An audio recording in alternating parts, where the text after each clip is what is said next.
All right. Hello, everyone. Thank you for joining us. We welcome you to our webinar, Trauma-Informed Services, an Introduction to ACES and Elder Abuse, being provided by the U.S. Department of Justice Elder Justice Initiative and the Office for Victims of Crime Training and Technical Assistance Center. As with all technology, we may at some point experience a momentary lapse in the webinar session. In the event of a problem, please just be patient, remain with us, and the webinar should resume shortly. We do want to take a moment here to see that everyone is connected. You should be hearing audio through your computer speaker or your headphones, or if you're using closed caption, you should see that on the lower right of your screen. If you do have a technical problem, please send a private chat message to our technical specialist, Kayla, in the feedback box on the lower right where it says chat. If for some reason you can't access the chat, you can also send Kayla an email at khough@ovcttech.org. If you do have other questions that come up throughout the webinar for our presenter, we invite you to use the chat feature to submit your questions. We will be taking time at the end of the webinar for a Q&A. And just to note that the Elder Justice Initiative has put together a large series of these webinars for various audiences, so we encourage you to explore the Elder Justice website for more of those webinars and stay tuned for upcoming ones. We want to note that today's session is being recorded. It's made available on the Elder Justice and the OVC-TTAC training websites following the webinars. And finally, a note that the views expressed on the webinar today don't necessarily express the views of the Department of Justice. Those are opinions and views of our presenters, and again, not necessarily those of the Department of Justice. At this time, I'm going to turn things over to our host, Maria Shumar. She's a victim specialist consultant with the Elder Justice Initiative, and invite her to introduce herself and our presenters. Maria. Oh, thank you so much, Lori. It's a pleasure to be here today. Yes, my name is Maria Shumar, and I am a victim specialist consultant for the Elder Justice Initiative, which is part of the Department of Justice, and I have over 25 years experience working with crime victims. So our Elder Justice Initiative, our mission is to support and coordinate the Department of Justice's enforcement and programmatic efforts to combat elder abuse, neglect, and financial fraud and scams that target older adults. And we do so by promoting justice for older adults, helping older adult victims and their families, enhancing state and local efforts through training and resources, and supporting research to improve elder abuse policy and practice. Now, our ELDERJUSTICE.GOV site has a wealth of information to assist you in helping your older adult population. And on this slide, you can see just a few of the things that we provide, including our outreach materials, which includes the Get Involved series, which is a series of presentations you can take on the road for professionals or for older adults. We have our prosecutor video series, elder abuse research, MDT guide and toolkit, financial exploitation and reporting page, and our webinar section, which this webinar today will become a part of. So I'm pleased today to introduce our speaker, Gabriella Grant, who is Director of the California Center of Excellence for Trauma-Informed Care. She has a Master in Policy Studies, specifically Criminal Justice Policy, and the Female Offender from Johns Hopkins University. She's worked for the Maryland Parole and Probation, the California Judicial Council, and contracted with the California Department of Public Health most recently. She trains and facilitates seeking safety groups for post-traumatic stress and substance abuse, which for many older adults, and works closely with local APS and PG and trained APS and PG professionals regularly since 2012. So I'd now like to turn it over to Gabriella. Thanks so much for being here today. Well, thank you very much, Maria, and I am just going to make sure that everybody can hear me. Am I good? Just want to make sure. Okay, good. All right. So thank you very much, Maria. Thank you very much, Office of Victims of Crime, Department of Justice, and all of you, 153 people throughout the United States and perhaps Canada and other territories. Welcome to today's webinar. What I'll be talking about is trauma-informed services with a focus on the adverse childhood experiences study and how it relates to older adults and elder abuse. So, we're going to start by really saying that when I began the research into this connection between trauma and older adults, first of all, there was a clear connection between child abuse and elder abuse, meaning victims of child abuse were often victims of elder abuse. There was no real denying that connection, but there was also a lot of assertions that trauma made you stronger and more resilient, and what doesn't kill you makes you stronger kind of messages. But really, when I started doing the research that had this clear connection while not being very ample, so there are some, items that are a little bit on the older side. But we see early on, researchers really showed that contrary to previous assertions of resiliency in older adult populations, there's actually research reason to suspect a greater vulnerability to emotional difficulties following exposure to traumatic stressors in this population. So this went against definitely a now very adult population, the silent generation, which was kind of the World War II, post-World War I, post-World War I population. And then we're getting into, of course, the older adult baby boomer, World War II baby boomer kind of population. And I'm just going to let people know that I'm a member of the Generation X. But, older messages around aging were resiliency messages. And so when we see the research that actually there's a vulnerability to having earlier experiences of trauma, that kind of changes and contrasts with these messages.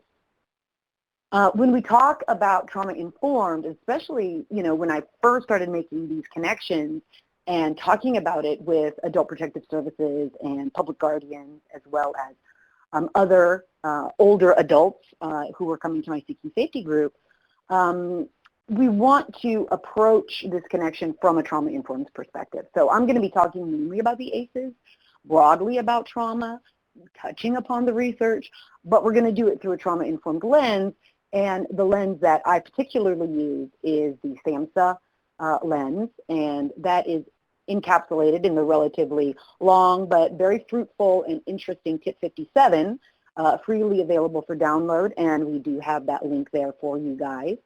So what we're really looking at as we move forward in today's training is how trauma creates a vulnerability, but from a strengths-based perspective, which is that there's a multitude of ways for us to approach this in order to build safety, in order to work with older adults who have been exposed to trauma.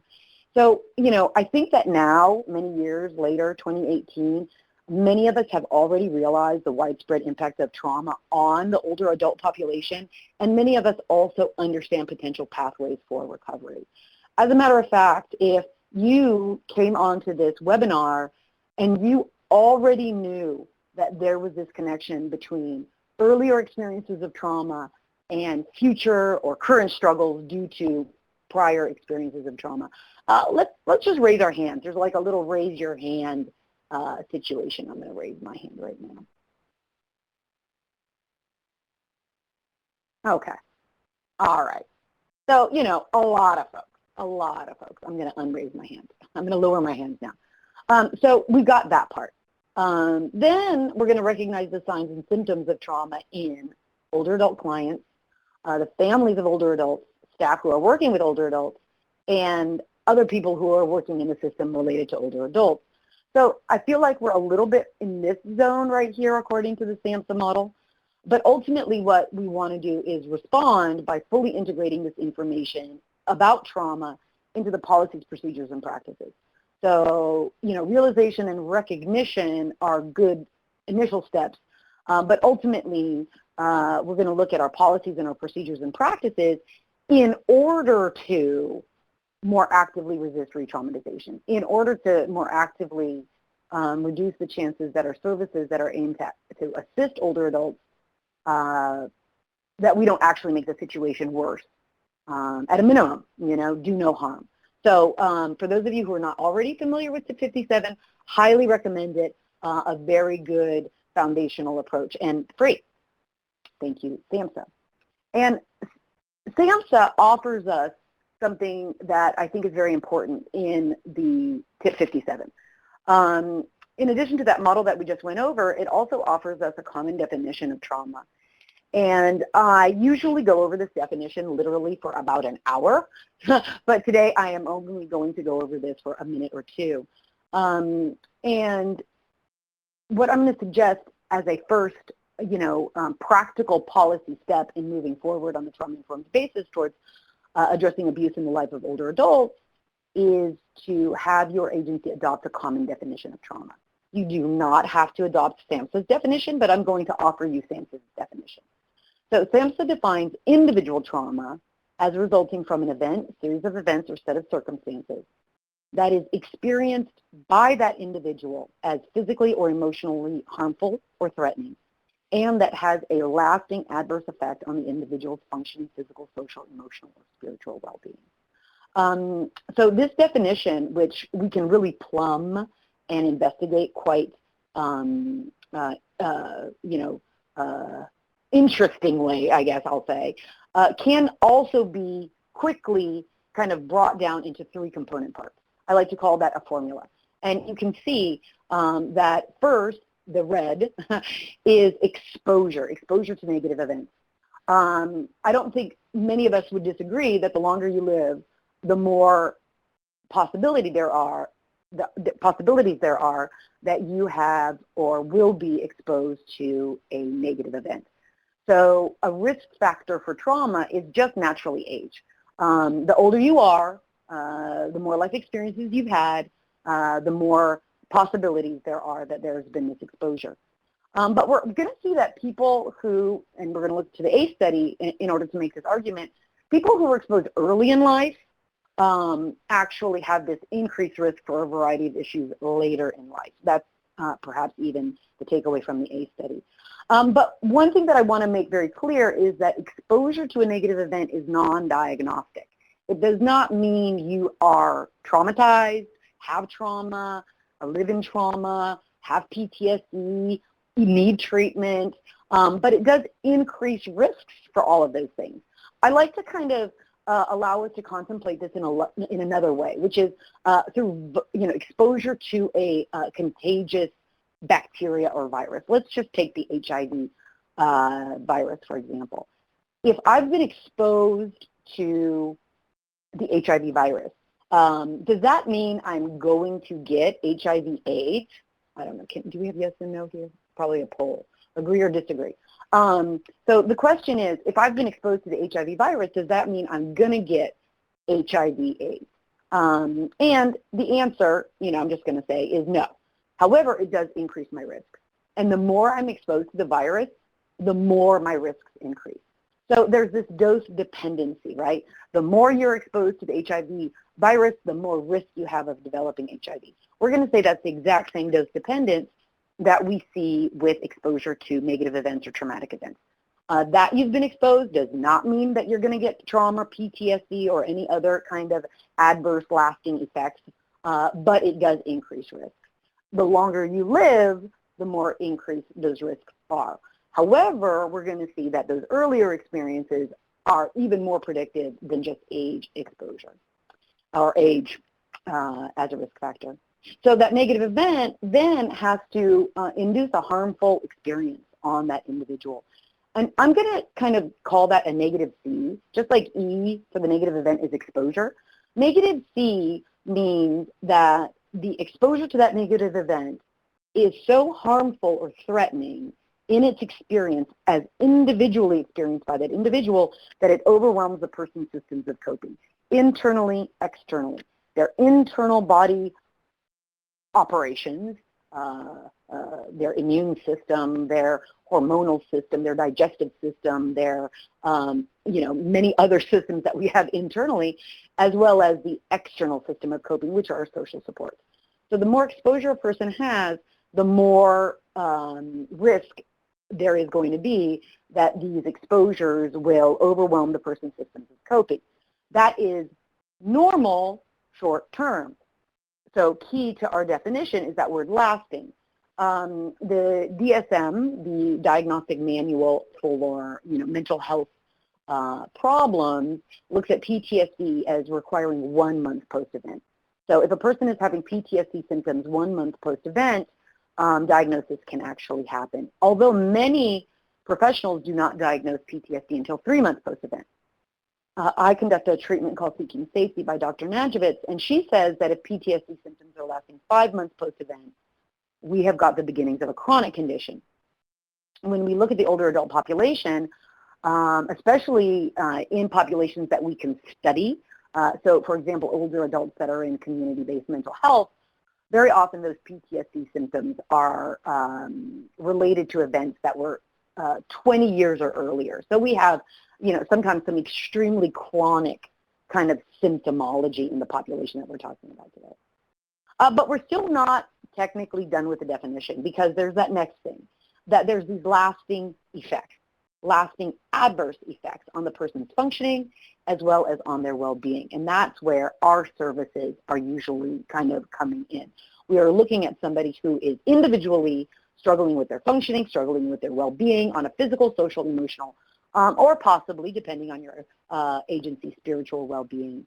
So it's the lasting effects. And I'm going to kind of formalize lasting effects as being a negative S. And that negative S stands for loss or theft of safety. So the long-term effects of this exposure, as mediated through the experiences that the individual has and continues to have, results in a loss of the ability to build, maintain, identify, orient to, value, measure safety. And for us to understand what safety actually is in this context related to trauma, what we're basically talking about is visceral homeostasis. So the body's internal ability to create visceral homeostasis in order for its systems to actually function. So there's this neurobiological aspect that is very essential in understanding the long-term effects of trauma. The ACE study, which we're going to be focusing on, I'm just going to go back to our definition, really looks at our first part of the trauma definition from SAMHSA, which is the exposure. So ACEs measure exposure. The exposure then attempts to quantify some risk, but it's not necessarily like a score, right? So even if a person scores 10 as an ACE, that doesn't necessarily mean that they are going to get something or they have something, but they do have very high increased risk. Similarly, if a person scores 0 with an ACE, that doesn't mean, hey, they're good to go, there's nothing going on there. There might be something that's not on the ACE list, or any number of different reasons why that person might score 0. So basically, when we are talking about ACEs, we're talking about this exposure. Okay. Dr. Vincolitti, the principal investigator of the Adverse Childhood Experiences Study, says that time doesn't heal trauma. It actually conceals it over time, over the mists of age, I think, is one of the ways that he talks about it. But of course, one of our most common messages that we've always had is that time heals. Time heals everything. Time heals all. Well, when time does heal, that is good. But what about when time doesn't heal? Then we see that time actually kind of conceals, lets us distract ourselves away from, ignore, or interpret differently what is going on. So when we're talking about the ACEs, we're talking about a specific study from Kaiser Permanente. Actually, their affiliate, or Kaiser Permanente San Diego, Kearny Mesa, if anybody's familiar with the San Diego area, has a preventative medicine department where Dr. Vincolitti worked and possibly still works today. And they have an obesity reduction clinic. And when the doctors at the obesity reduction clinic saw that their technology and their approach was successful, they started to really ask themselves some questions about what was working and what wasn't working. And when they asked what wasn't working to the people who their technique and intervention did not work for, what they discovered was a theme around child abuse and childhood maltreatment. And this was very surprising to the doctors in the 1990s. And to their credit, they became very humble, I think, and asked, let's find out more from the people who are telling us that our services did not work for them, that our intervention did not work for them. And when they did that, they saw that this theme around child abuse was actually very, very strong. And that was the impetus for the Adverse Childhood Experiences study. The doctors today say that if they knew then what they know now, they would actually have 40 rather than 10 ACEs. But we do have this original research that is very, very powerful. So even looking at these original 10 is very illustrative. So let's look at these ACEs. So the ACE questionnaire asked over 17,000 Kaiser members voluntarily about recurrent physical abuse before the age of 18, recurrent emotional abuse before the age of 18, any contact sexual abuse with an individual who is over 5 years of age, whether the individual lived with an alcoholic or drug abuser in the household before they themselves were 18, did they live with an incarcerated household member before they turned 18, did they live with somebody who was chronically depressed, mentally ill, institutionalized, or suicidal before they were age of 18? Was their mother treated, or stepmother, I believe it says, mother or stepmother treated violently in the home before the age of 18? Were they raised by only one or no biological parents? I think they mentioned separation, abandonment, divorce in that question. And then did the person experience emotional or physical neglect, which I think were two separate questions. So that's the 10. So we have a poll for everybody here. And if people wouldn't mind, I don't think that there's any identification. Have you ever completed the ACE questionnaire for yourself? While people are voting, I just want to say that the ACE questionnaire is very easily found online, Googled, or however you find things online. We might be able to throw it up there as a link. So I'm still going to give folks a couple more minutes because we have over 150 people. So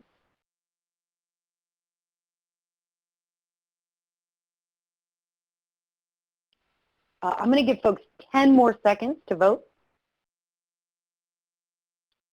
Get your vote on. Okay, I'm calling for the last votes here. We're going to wrap it up in about 5 seconds.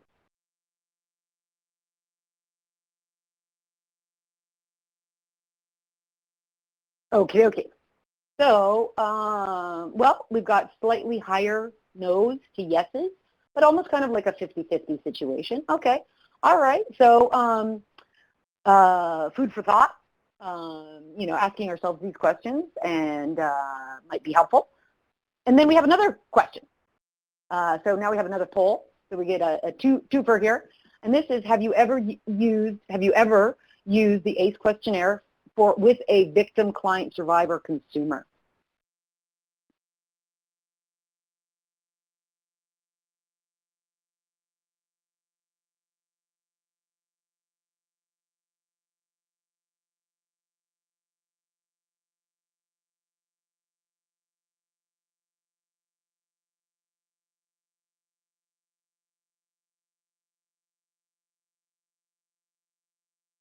And I'm going to say probably about 15 more seconds for this voting, just to let everyone.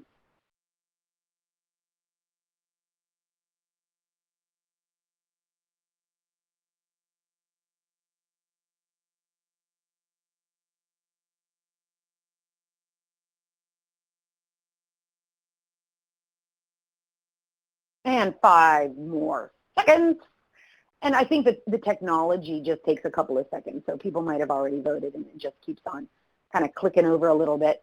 But there we have it. So we were almost 50-50 with have we taken the ACE questionnaire, but it's pretty clear that over 80% of us have not used the ACE questionnaire with a client.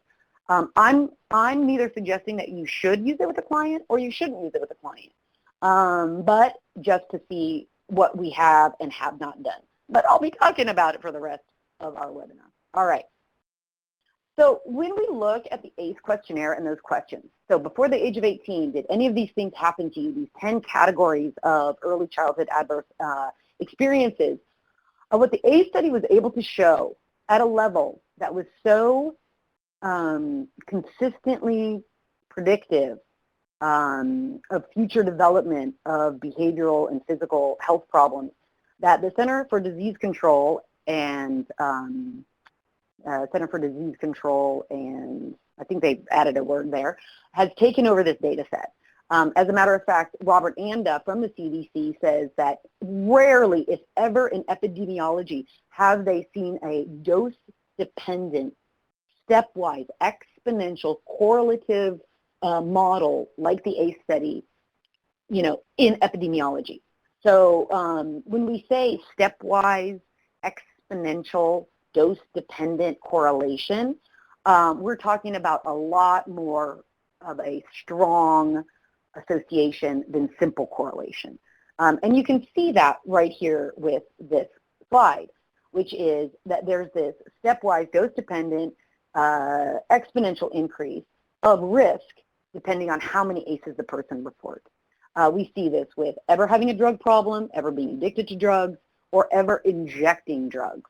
I'm just going to say, this dose dependency over here for ever injecting drugs is that a person who reports 5 or more ACEs is 4,800% more likely to have ever injected drugs compared to a person who reported 0 ACEs. So exponential is real exponential in most cases in the ACE study.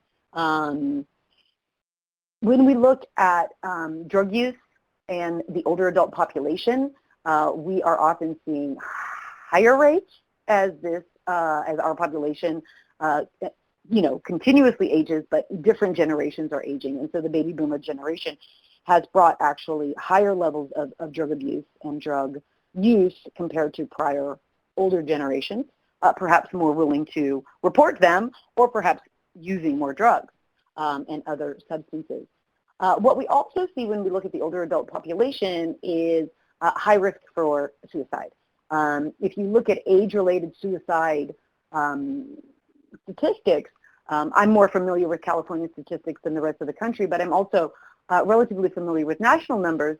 What we see are 2 kind of peaks, and one comes in the early adult, late teenage kind of arena, and the other one comes in older age. And the older age one is often, at least in my area, very high in populations that are often white, often male, and often of higher socioeconomic kind of status.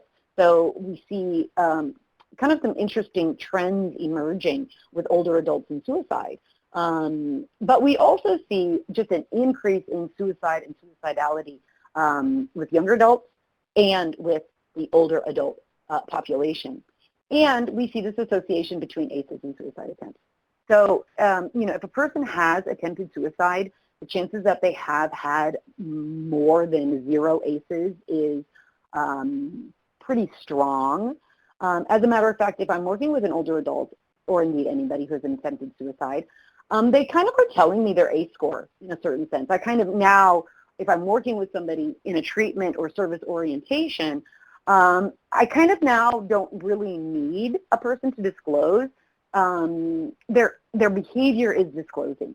I'm going to ask everybody to see if there's some interest in connecting trauma, earlier childhood trauma, and older, later in life challenges.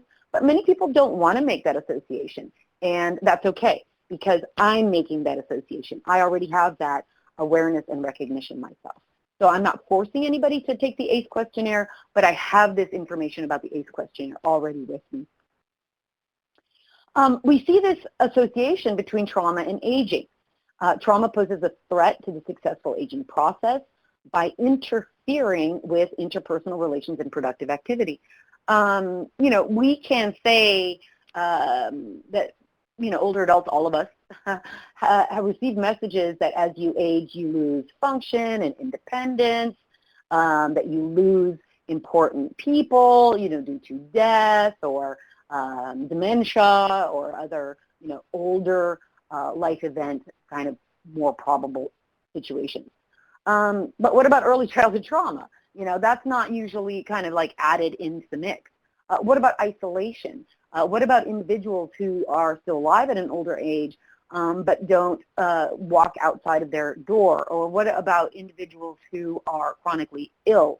Or what about people who know people, have relatives, are able to identify people in their neighborhood, maybe where they've lived for many, many years, but don't want to interact with those individuals?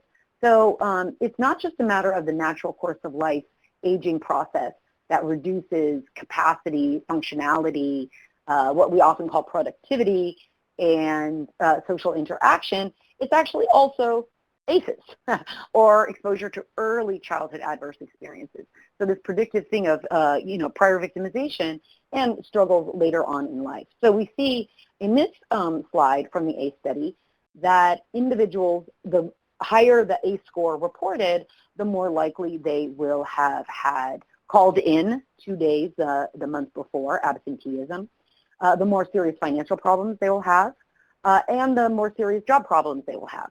And so these kind of issues, work-related problems, financial-related problems, can affect anybody, obviously, at any age, but often have their most deleterious effects, the most serious effects, of course, later on in life.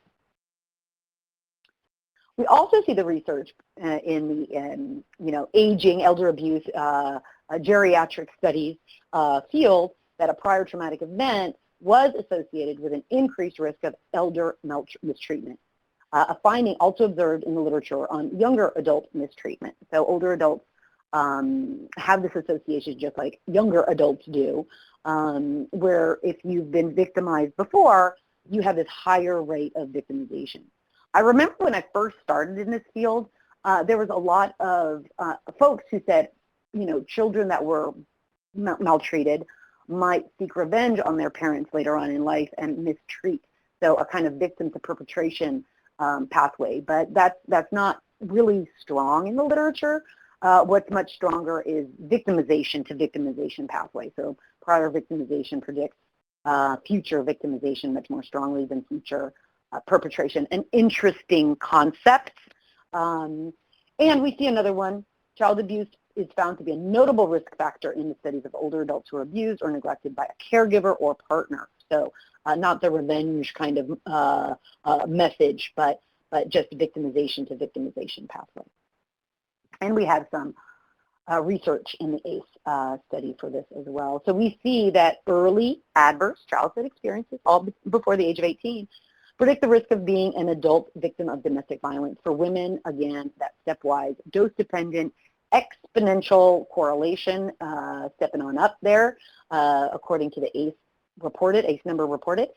For men, we see that pathway too. It's a little bit of a shakier and not quite as stepwise as some of the other associations or correlations or even causal connections that the ACE study found, but low numbers. So when we have low numbers, those numbers tend to be a little bit less steady. But a general trend, we can still see it. Okay, this one, we don't seem to see it, but it's there. And that is a similar dose-dependent, stepwise, exponential association between ACEs and being a later in life victim of rape.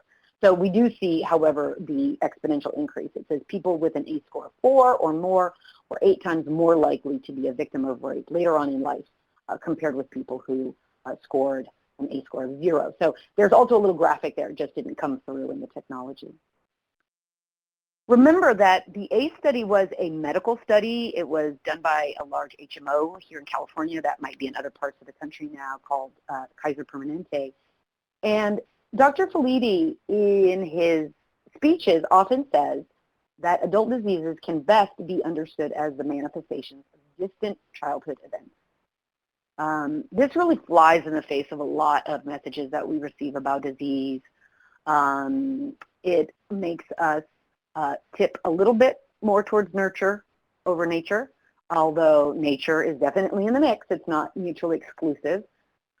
It also, I think, flies in the face of some dominant American messages, which are if you take really, really, really, really, really good care of yourself and eat well and, exercise and yoga and breathe and meditation and, on and on and on and on and on, you can stave off adult disease. Maybe not. Maybe it's not as much in our control as those messages say, and maybe it's not as much a deterministic genetic effect. And maybe there is some things that we can definitely do about it, but maybe a compassionate approach towards our health is really the underlying message. So we'll see if that can come through, right? And here we have it. The big takeaway between these association correlations, stepwise, exponential dose-dependent correlations, and health outcomes, which is that ACEs really had a strong effect on life expectancy. You can see here, for those who reported 0, people tend to pass away during and since the ACE study because it's both retrospective and prospective, so they're kind of tracking this over time, but this was during the study. That most people who reported 0 ACEs passed away later on in life, over the age of 65. It didn't take very many ACEs for a reverse trend to emerge. So the ACE study showed that for an individual who reported 6 ACEs, as a population, they lived 20 years less compared to the population that reported 0 ACEs. So it's really got this net negative health effect. And there was even some understandings of why that was, health-wise, which of course is that those early childhood events created a dynamic, which I think I'm going to be talking about shortly, of a disrupted nervous system with impairments that made that person at risk for future victimization. Then they tried to adopt short-term strategies in order to protect themselves, which actually only made them more susceptible to disease, disability, and social problem later on, with that effect on the lifespan. So we see from the research that when screening for elder neglect, self-neglect or similar, that we have to at least be cognizant of childhood trauma and poor social support, that there's this interconnection. And if we can make these associations, that it's not as simple as just getting this older adult to stop neglecting themselves or to get the caretaker to be removed and a better caretaker to be put in, that there are these dynamics that, if we're not cognizant of them, will reproduce themselves with the next caregiver, will make our systems and our services appear to be as bad as isolation, or worse than, not answering the phone. So we're going to really resist that re-victimization by making these associations, but not necessarily forcing the older adult to have to tell us his or her early childhood trauma stories. We are keeping these messages very strong in our own minds. However, we're not shy either. So there's some questions that we can incorporate with anybody, but specifically with older adults. And the first one, and I'm just going to say that the County of Ventura Adult Protective Services has adopted this briefest screen ever a long time ago, and they find it very helpful. They don't necessarily boom, boom, boom, ask these questions just like a screen, but the Adult Protective Service staff person asks these questions and then gauges the response of the older adults in order to focus in on the time focus of the intervention, right? So in the first question, we're going to be focusing on now. In the second question, we're going to be talking about, in general terms, the present. And in the third one, we're going to see how the past might be recreating itself in the future. So a connection between the past and the future. So it looks kind of like this. Do you feel safe speaking to me today? Is what I say to anybody, but an older adult in this case.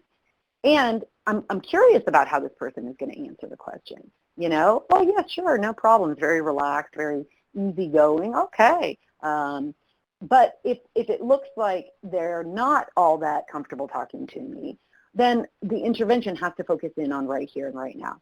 What would help you feel safer right here, right now? Can we call a friend or a neighbor? Do you have a child, a family member? Should we stay outside? Would you like to keep the door open? Can I bring an advocate, an interpreter, a faith or advocate, did I already say advocate, somebody else to be a witness to this conversation? Can we write it down? I like to use index cards myself. Can I use some index cards here? Do I have handouts? There's a whole bunch of different things that we can do to focus in on the here and the now. But most people are going to say yes. And so the question then becomes, generally, here and now in your life, do you feel safe at home today? And the intervention then becomes, if not, how can we help you feel safer in your home right now? Is there something that is scaring you, somebody who is threatening you, something that is going wrong, a service that is being cut off, our neighbors who are encroaching, sidewalks that are tripping, mold that is growing, animals who are reproducing? I mean, there's a lot of things that can be going on here. You know, and I'm also looking at ambivalence. I am looking at reluctance to answer these questions, which are not facts, but, you know, at least lead me to say, haha, maybe we should be focusing in the here and in the now a little bit. Then, and honestly, Ventura County reports that this is a very helpful question. Did you feel safe at home as a child? And most people, older adults, will say, why are you even asking me that question? You know, what does that have to do with anything? Oh, thank you for asking that question, because what we often see is that most people, you know, the strategies that they adopted early in life that help them to survive often become the strategies that they use later in life in order to survive. So, you know, if somebody learned the message that they have to do it all by themselves, that they have only themselves to count on, that they can't trust anybody else, that there are no good services out there, early in life, they might have that belief system very, very, very strongly as their strategy later in life. You know, is that something that you've noticed? So it allows us to talk about immediately safety. It allows us to stay in the present. Even when we connect the past, we're connecting the past to the present. Somebody asked, I think it was Bridget Moore, as a matter of fact. Hey, Bridget. You know, are there specific services? When we talk about trauma-informed, we're talking about the policies and the procedures and the practices in general and kind of assessing what we do and trying to figure out how we can be more safety-oriented by connecting trauma and building safety in the present for our older adult population and everybody else. But there are some specific interventions that I've looked at that do have some research basis for the older adult population. So in case people are not familiar, there is a free, I'm pretty sure that most of these are free, psychological first aid for seniors, a crisis intervention manual. In many cases, this is looking at nursing home and disasters. So bringing in some of that information for immediate physical safety, flood like we have in North and South Carolina, you know, not too long we're going to have other floods, fires over here in California, tornadoes over there in Oklahoma, you know, various other natural disasters or any number of different things that can happen. Are we ready on that crisis intervention piece? The intervention that I do, Seeking Safety, which addresses PTSD and substance abuse, has been used effectively with seniors. And as a matter of fact, I remember doing a training and having some folks that were working with older adults in San Francisco, and they were so pleased with Seeking Safety. We were doing a kind of a creative adaptation, trying to bring a little creativity to it. And they were like, you know, it works so well, we don't want to bring any creativity. And I was like, well, let's even though it works well with these older adults, let's bring some creativity anyway. And afterwards, the folks were pleased as punch. They were like, we're going to bring some creativity to these older adult seeking safety groups that we do. Even though it works so well, we can see how it can work even better. So so there was actually, you know, kind of like a high level of enthusiasm of seeking safety with older adults. Highly recommend it. Many translations. Cognitive behavioral therapy for late life depression has been shown to be effective. Impact also focusing on depression for older adults. Responding to violent crimes against persons with disabilities has a strong focus on older adult populations. And we have an older adult and suicide intervention from SAMHSA that I highly recommend called Preventing Suicide and Promoting Wellbeing Among Older Adults. So we have several of those manualized interventions, and I can't recommend just getting them all, why not? For trauma-informed, one of the things that is a struggle for most of us in these services is how do we balance our empathy towards folks who are struggling, towards populations who the greater society abandons, dismisses, does not protect, that can result in us feeling helpless and hopeless, and kind of one person mentioned this as feeling stuck in the yuck, that our empathy is just like making us feel worse rather than activated and action-oriented about doing things. But we also want to balance that empathy with accountability, that if I am punitive towards anybody, but specifically older adults, there's going to be some resistance there, and well, there should be. Having respect for our elders, I think, is a lesson that I personally need to focus on as a core value of mine. But generally, the dominant American message has not been as strongly supportive as perhaps it could be of respecting elders and their lessons and wisdom and autonomy and independence. That being said, we are going to balance empathy and accountability, which is no matter what your age and no matter your situation, there is still something that you can do in order to focus on your safety. And the more environmentally the people around you are focused on your safety, the easier it is to focus on your own safety. So we're going to balance empathy. It's not easy, but we can do it no matter what to make ourselves even a little bit safer. And often I think in our sunset years, in our older age, that this is when safety actually means the most.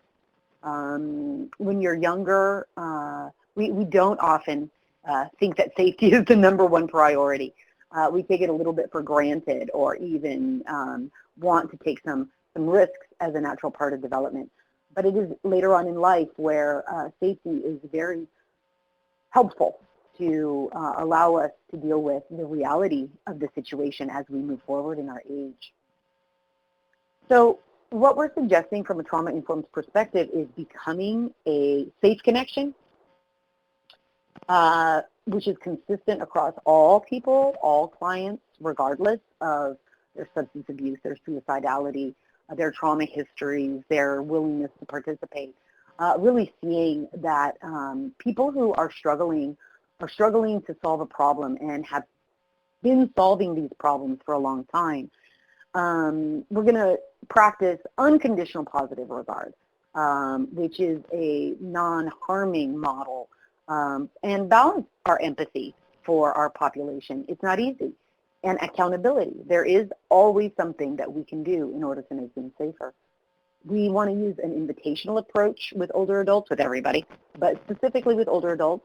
Most APS services are voluntary, so we want to offer our services. Is this something that you might be interested in? Do you know anybody else in your neighborhood who might be interested? Can I leave this for you? Would you be willing to share this with other people? We are going to, in a trauma-informed organization, know and respect the laws, rights, and boundaries in order so that we do not do harm while trying to do good. We're not going to give ourselves permission to harm a person in order to try to protect them. We are addressing the safety of the person we're talking to, the security of the person we're talking to, the stability of the person we're talking to. I'm not going to hold somebody else's safety as more important as this person's safety that I'm talking to. And so I'm going to orient it that when you call your neighbor names, let's just use that as an example, that's not safe for you. And is there any other ways that we can help you protect yourself from your neighbors so that you don't put yourself in a situation that will increase chances that you might be attacked or threatened, so that the services can actually protect you or maybe even talk to your neighbors for you. We're going to stay present focused in this model. Unless we have informed consent to go back in the past, there's no reason to. We understand the ACE study, at least we're starting to, and we know that it is early childhood experiences that is contributing to these dynamics as much as the present unsafe behavior or as much as the report on hand. So we're balancing that empathy and that accountability. We are really focused on providing access options to basic needs to help people stay in their homes, stay independent, stay autonomous, speak for themselves, stay connected to their networks, that we are really access providers rather than replacements of those essentials. And are we offering choices that are simple, clear, and within reach?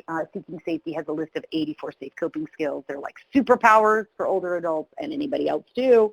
Highly recommend them. But tangible, leaving things for older adults, large fonts, giving them opportunities to hold on to stuff and take some time with it, really see, make a phone call. Let's come by, let's drop off some material. Let's send something in the mail, for example. There's a lot of different ways. We're going to emphasize action over feelings in this present-focused, safety-focused model. What can we do? What can you do? What can be done in order to increase safety right now, in these days, in these weeks, in these months, in order to keep you as safe as possible? We also are going to repeat information, and this is not just for the older adult population, but especially for the older adult population. Information that is given in a couple of different kind of formats, visual, with infographics, large font. I often use index cards, find them very helpful. I'll write down with a Sharpie, different color Sharpies to leave the index cards with the older adults in clear block letters. So the final thing in our Safe Connection model is that we're going to ask our older adults, do you agree with this assessment? Do you agree that these situations are threatening to you? Do you agree that an intervention is warranted? Rather than do you understand? Fundamentally, when we ask anybody, do you understand, it is a strangely insulting question. However, when we ask, do you agree, we are respecting the individual in front of us. We get really good comprehension questions because people can say, no, I don't agree because I don't understand. And we get those good comprehension questions. But people can disagree. They're allowed to disagree. That's their voice. And in many cases, their disagreement wins. So let's hear it and not get stuck trying to debate, cajole, or otherwise force an older adult into services. There are a lot of good resources that I can highly recommend. The Suicide Prevention Resource Center has a lot of stuff.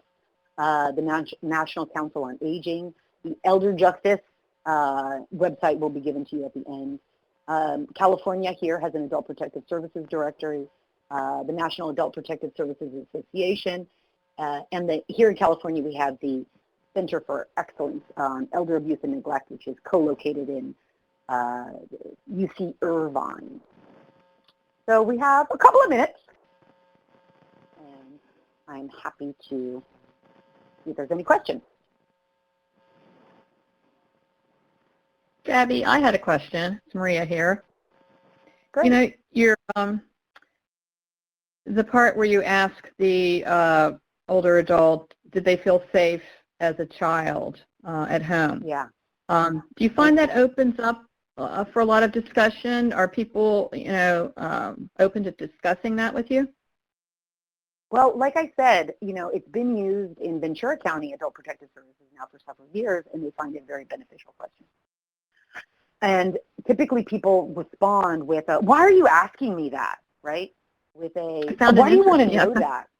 Yeah. And that's the important question. That is the question that opens up the discussion, which is, then we can provide education, which is, strategies used early in life that succeeded are often relied on later in life, and they may not be as successful.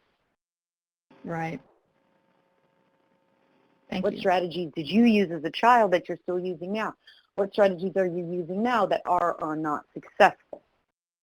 And when I see an older adult, anybody, who's using a unsuccessful strategy, I'm going to balance empathy and accountability, which is that strategy probably helped them at some point in the past, and that's why they're relying on it today. And accountability. Hey, if I recognize that, maybe there's an opportunity for me to say, as successful as that strategy might have been, or maybe even sometimes still is, are you open to seeing if there's some other strategies that might be even more successful now? And do we have these strategies? I recommend the 84 Safe Coping Skills from Seeking Safety. I recommend, having a lot of handouts and index cards and offering things to people for them to try. I see there's a question related to this that I on the side here from Lucia. Did you feel safe as a child? What are the common traumatic experiences that they disclosed? There's been no data collected, so I don't know. Again, we don't focus in on the traumatic events. We focus in on how they still affect you today. Okay. Okay. So probably one of the biggest messages that I would love to reiterate at the end of today's training before we finish is that by better understanding ACEs, we do not have to go and explore people's traumatic past experiences. Many older adults do not want to. Some do. And even when they tell me something, I'm still focused on today. How does that still affect you today? What can we do in order to help you feel safer today? I'm so sorry that that happened to you as a child. What can we do today to help you feel safer and stronger today? So unless I have informed consent to go back in the past, we're constantly bringing it back to the present. Okay.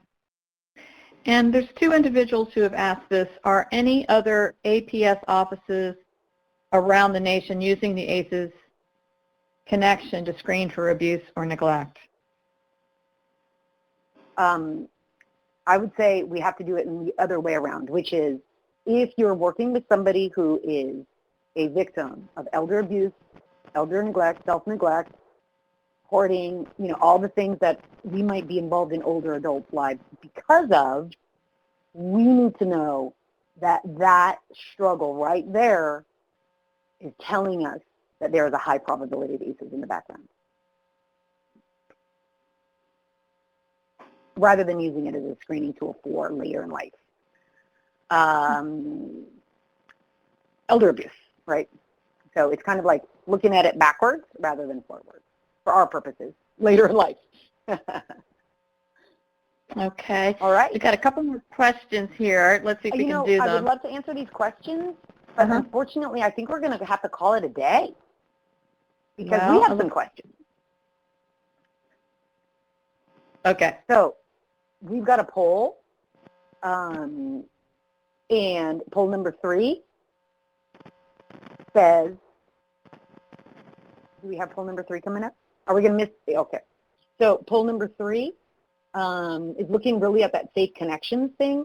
So folks, which commitment will you be willing to do with a future elder, victim, client, survivor, consumer, friend, neighbor, parent?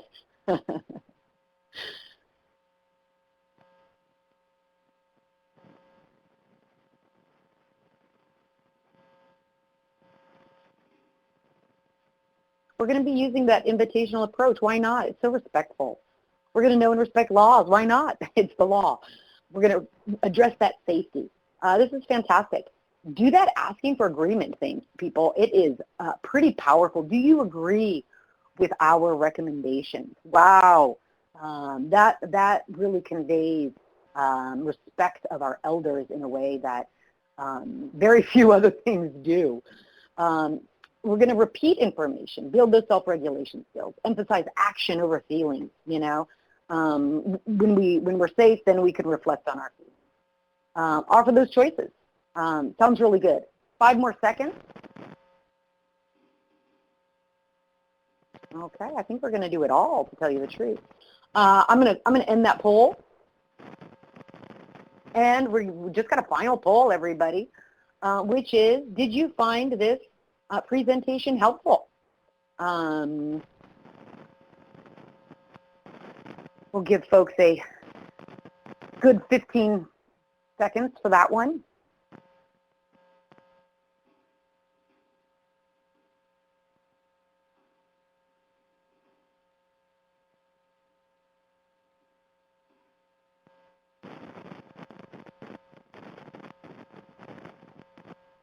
Okay, so just a 10 more second for that little evaluation poll.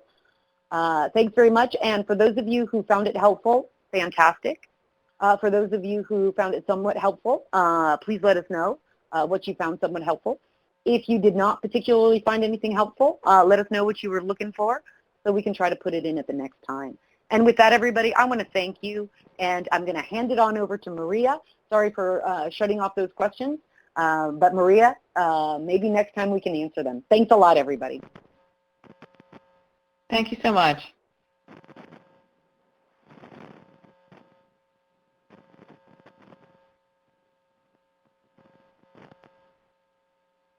Any questions you have, please address them to the Elder Justice Initiative, and we'll be happy to get back to you. Great. Thank you so much to Gabby and to Maria for this wonderful presentation today. Again, as Maria said, if you have any additional questions or we didn't get to your question today, feel free to submit that to the Elder Justice Initiative at elder.justice@usdoj.gov via email, or visit the Elder Justice website here on your screen, www.elderjustice.gov. Thank you so much, and that concludes today's webinar.